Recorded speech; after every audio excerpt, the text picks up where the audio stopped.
Assalamualaikum warahmatullahi wabarakatuh. Waalaikumsalam.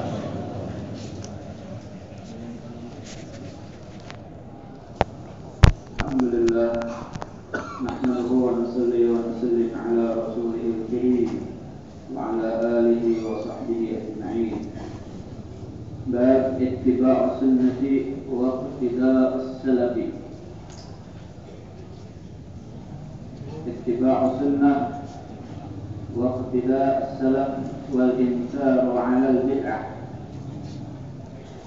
Terjib Ubay bin Ka'b radhiyallahu ta'ala anhu fi dzalika. Akhraja al-Laka'i bis-sunnati rahimahullahu ta'ala an Ubay bin Ka'b radhiyallahu ta'ala anhu qala alaikum bis-sabili was-sunnah innahuma 'ala al-ardi 'abdun على السبيل والسنة ذكر الرحمن ففاضت عيناه من خشية الله فيعذبه وما على الأرض عبد على السبيل والسنة ذكر الله في نفسه فاقشعر جلده من خشية الله إلا كان مثله كمثل شجرة يبس ورقها فهي كذلك إذا أصابها ريح شديد فتحات عنها ورقها إلا حط الله عنه خطاياه كما تحات عن تلك الشجرة ورقها وإن اقتصادا في سبيل الله وسنة خير من اجتهاد في خلاف سبيل الله وسنة وانظروا أن يكون عملكم إن كان جهادا أو اقتصادا أن يكون ذلك على منهاج الأنبياء وسنتهم عليه السلام. ترغيب عمر وابن مسعود رضي الله تعالى عنهما في ذلك. وأخرج ابن عبد البر في جامع العلم عن سعيد بن المسيب أن عمر بن الخطاب رضي الله تعالى عنه لما قدم المدينة قام خطيبا فحمد الله وأثنى عليه ثم قال يا أيها الناس إنه قد سنت لكم السنن وفرضت لكم الفرائض وتركتم على الواضحة إلا أن تضلوا في الناس يمينا وشمالا.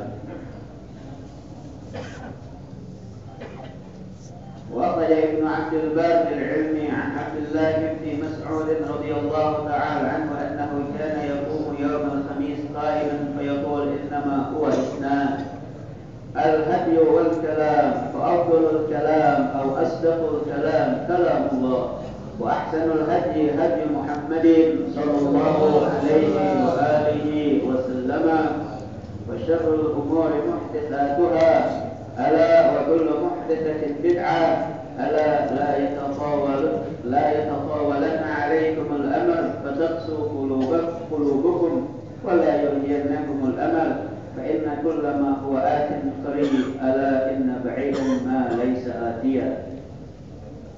وأخرج الحاكم رحمه الله تعالى عن ابن مسعود رضي الله عنه قال الاقتصاد في السنة أحسن من الاجتهاد في البدع.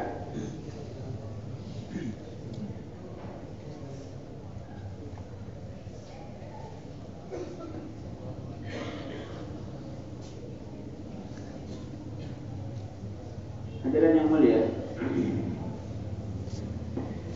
dakwah ini adalah perintah yang agung, memiliki pahala yang agung, yang besar, memiliki jaminan yang besar, begitu besarnya sehingga Allah mengatakan dalam hadis qudsi kepada salah seorang nabi ketika ditanya, ya Allah, apakah pahala orang yang berdakwah mengajak manusia kepada Engkau, pahala amar ma'ruf dan pahala nahi munkar? Maka Allah menjawab bahwa setiap satu kalimat dai ganjarannya adalah ibadah 1 tahun. Jadi satu kalimat seorang dai diganjar dengan diberikan pahala ibadah 1 tahun. Wa astahyi an u'adzibahu, yang kedua aku malu untuk mengazab dai. Jadi apabila di antara kita ingin Allah malu mengangkat kita jadi dai, insyaallah ya. Insyaallah. Hadirin yang mulia, ketinggian pahala dakwah, ketinggian derajat dai juga harus diiringi dengan ketinggian akhlak dai. Sebab apa yang dibawa oleh seorang dai, yang sunnah, yang tidak sunnah, yang boleh, yang makruh, itu yang akan tersebar. Itu yang akan tersebar. Maka asas dakwah ini adalah takwa. Ya, asas dakwah adalah takwa. Membawa perintah-perintah Allah dengan sunnah Rasul Sallallahu Alaihi Wasallam. Kemudian kita tinggalkan larangan-larangan Allah yang haram, larangan yang makruh, makruh tahrimi seperti rokok dan sebagainya. Atau makruh tanzihi, makruh yang dibolehkan seperti makan bawang dan sebagainya langsung. Mana Rasul mengatakan, barang siapa yang telah makan dua buah ini, yaitu bawang putih, bawang merah, hendaklah jangan mendekat di masjidku ini. Itu yang makruh tanzih saja, tidak boleh dekat ke masjid Nabi, apalagi yang makruh tahrim. Allahu Akbar walillahil hamd. Ini perkara yang hak harus disampaikan, kalau tidak dai tidak akan tahu. Hadirin yang mulia, di sini Imam Lalakai meriwayatkan dalam kitab As-Sunnah dari Ubay bin Ka'ab radhiyallahu anhu, bahwasanya beliau berkata, hendaklah kalian berpegang teguh dengan jalan-jalan Nabi dan cara-cara Nabi. Hendaklah kalian berpegang teguh dengan jalan Nabi dan cara Nabi. Karena tidaklah seorang hamba yang dia berada di atas jalan Nabi dan cara Nabi, lalu dia berzikir kepada Allah, mengingat Allah yang Maha Rahman di atas cara dan jalan Nabi, dan ketika dia sedang berzikir maka mengalirlah air mata dari kedua kelopak matanya karena takut kepada Allah, melainkan Allah tidak akan pernah mengazab dia. Zikir dengan cara dan jalan Nabi sehingga menangis di hadapan Allah, maka Allah tidak akan mengazab orang tersebut. Dan tidaklah di atas permukaan bumi ini seorang hamba yang dia hidupnya berada di atas jalan dan cara Nabi, lalu dia mengingat Allah dalam dirinya bersendirian, kemudian merinding bulu kuduknya karena takut kepada Allah, melainkan permisalan dia seperti permisalan sebuah pohon yang telah begitu kering, daun-daunnya, lalu diterpa oleh angin yang keras, berguguranlah daun-daun pohon tersebut, melainkan seperti itulah dosa-dosa orang tersebut, gugur habis semua dosanya. Dan sesungguhnya mengambil jalan tengah di jalan Allah, mengambil jalan tengah di jalan Allah, dan di dalam mengamalkan sunnah Rasul, amalannya tidak kurang, tidak lebih, tidak ifrat, tidak tafrid.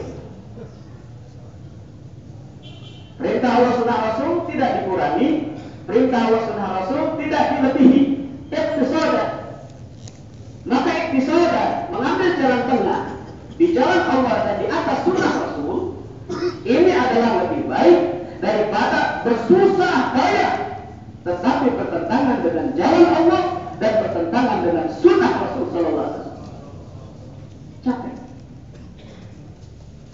Capek, tapi bertentangan dengan jalan Allah dan sunnah Rasul.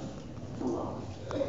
Maka hendaklah kalian melihat supaya amal kalian, apakah entah itu amal yang bersungguh-sungguh ataupun amal yang berada di garis-garis pertengahan, supaya semuanya berada di atas jalan para nabi dan cara-cara Nabi alaihi wassalatu wassalam.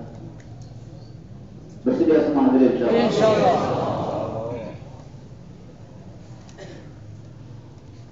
Nasihat dorongan dari Sayyidina Umar dan Sayyidina Abdullah bin Mas'ud radhiyallahu ta'ala anhuma dalam hal ini. Imam Ibnu Abdul Bar meriwayatkan dalam dalam kitab Jami' al-Ilm dari Sa'id bin Musayyib rahimahullah taala bahwasanya Umar bin Khattab radhiyallahu taala anhu ketika beliau tiba di Madinah Al-Munawwarah dari satu perjalanan, maka beliau berdiri memberikan hujjah, memuji Allah dalam khutbahnya, di mana beliau berkata, wahai seluruh manusia, sesungguhnya telah diberikan kepada kalian, telah disunahkan kepada kalian sunnah-sunnah Nabi, telah ditujukan kepada kalian jalan-jalan Nabi, dan telah diwajibkan kepada kalian berbagai macam kewajiban agama ini. Dan semuanya kalian telah ditinggalkan oleh Nabi kalian di atas jalan yang lurus, yang nyata, yang jelas, terang.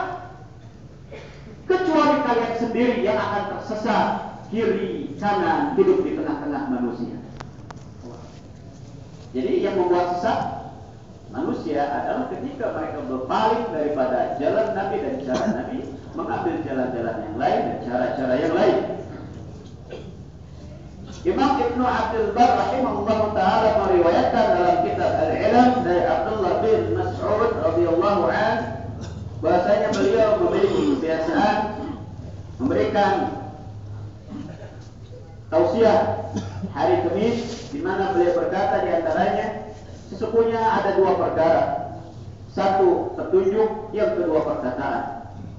Maka perkataan yang paling mulia, perkataan yang paling benar adalah firman Allah Subhanahu wa taala, dan petunjuk terbaik adalah petunjuk Muhammad sallallahu alaihi wasallam, dan sebaik-baik urusan adalah yang diada-adakan terbaru, terkini, yaitu yang bertentangan dengan sunnah Nabi sallallahu alaihi wasallam. Maka ketahuilah, setiap perkara yang baru adalah bid'ah. Dan hendaklah kalian jangan memperpanjang suatu perkara begitu dibahas dan sebagai diperpanjang sehingga hati kalian menjadi keras. Debat kusir, ya, membahas satu pembahasan yang bukan pada tempatnya, yang tidak diperlukan,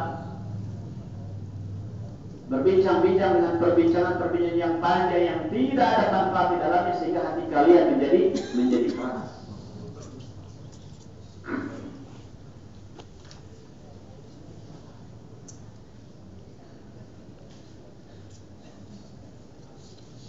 Dalam riwayat yang lain, Imam Hakim rahimahullah taala meriwayatkan daripada Abdullah bin Mas'ud radhiyallahu anhu berkata, mengambil jalan tengah yang sesuai dengan cara Nabi sallallahu alaihi wasallam itu adalah lebih baik daripada bersusah payah tetapi di atas cara yang bid'ah.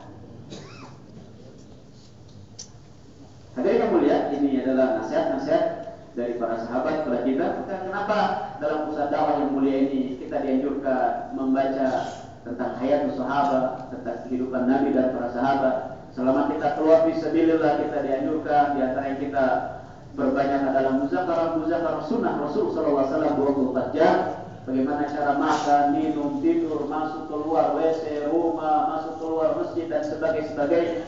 Sunnah-sunnah berpakaian, bagaimana sunnah kita bertamu, adab-adab kepada ulama, adab-adab kepada agniya, adab-adab kepada fuqara masakin, bagaimana hendaknya adab-adab etika kalau kita berziarah kepada ulama, orang-orang lama dalam dakwah. Semua dimuzakarahkan dalam usaha dakwah ini. Supaya apa? Supaya makin kita korban dalam usaha intiqali dan muqami, makin kita berada di dalam jalan dan cara hidup Nabi Muhammad SAW. Jadi hidayahnya seorang dai makin tambah pengorbanan masa dalam intiqali maupun muqami, pengorbanan diri dan harta, makin hidupnya mirip cara Nabi. Makin korban diri, harta, waktu di jalan Allah, di maqami dan intiqali, makin siangnya seperti siang Rasulullah SAW. Apa yang Rasul buat di siang hari, itu yang dibuat oleh seorang dai. Makin dia korban diri, harta, waktu di jalan Allah, maka malamnya mirip dengan malamnya yang dilalui oleh Rasulullah SAW.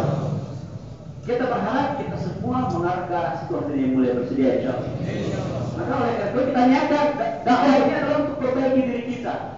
Kita perbaiki orang lain. Oh, saya khusus si fulan karena dia belum berjamaah. Saya khusus si fulan karena dia takut pingsan, takut lemah. Jangan, nggak ada urusan. Dia taat, nggak taat, nggak ada urusan. Saya ziarah ke siapapun, khususi ke siapapun, doa ke siapapun untuk perbaiki iman saya, untuk perbaiki diri saya. Dan saya mudah-mudahan masjid-masjid yang saya kunjungi bisa hidup 5 amal rumah dan bisa keluar jemaah-jemaah kes. Itu aja. Bersedia insyaallah. Maka kita perlu lagi dan lagi belajar sunnah-sunnah Rasul. Masalah fadilah-fadilah kita bisa baca dengan keluarga kita, dengan ahli-ahli kita, dan masalah-masalah masail hanya bertanya kepada alim ulama. Sehingga kita makin hari dengan korban ini makin dekat kepada Allah, makin dekat kepada Rasul, dan makin dekat kepada pewaris Rasul, yaitu para alim ulama. Kemudian insyaallah setelah kita menyelesaikan amal istimewa ini, kita selesaikan amal-amal infradi kita, di mana Rasul apabila akan tidur, beliau suka menyelesaikan ahzab hizib beliau, bacaan Quran beliau tercecer, zikir azkar pagi petang beliau tercecer. Begitu juga kita sebelum tidur kita sempurnakan amal, dan kita cepat tidur, cepat bangun tidur. Kemudian kita nanti bangun tidur, mengambil wudu dengan sempurna, sholat sunnah, baca Quran panjang-panjang, tartil tajwid yang bagus, kemudian ruku sujud panjang-panjang, dan terakhir doa panjang-panjang, minta Allah turunkan hidayah untuk diri kita, keluarga dan seluruh umat manusia. Siap semua yang mulia insyaallah. Allahumma shalli wa sallim wa barik ala Muhammadin wa alihi wa sahbihi wa atba'ihi ajma'in. Ya Qadiyal Am, Ya Kashifal Gham, Ya man li'abdi yaghfir wa yarham. اللهم إنك عفو كريم تحب العفو فاعف عنا يا كريم. اللهم اغفر للمؤمنين والمؤمنات والمسلمين والمسلمات الأحياء منهم والأموات برحمتك يا أرحم الراحمين. اللهم اهدنا واهد بنا واهد الناس والجن جميعا اجعلنا سببا لمن اهتدى. ربنا آتنا في الدنيا حسنة وفي الآخرة حسنة وقنا عذاب النار. وصل اللهم على سيدنا مولانا محمد برحمتك يا أرحم الراحمين. سبحانك اللهم وبحمدك أشهد أن لا إله إلا أنت أستغفرك وأتوب إليك.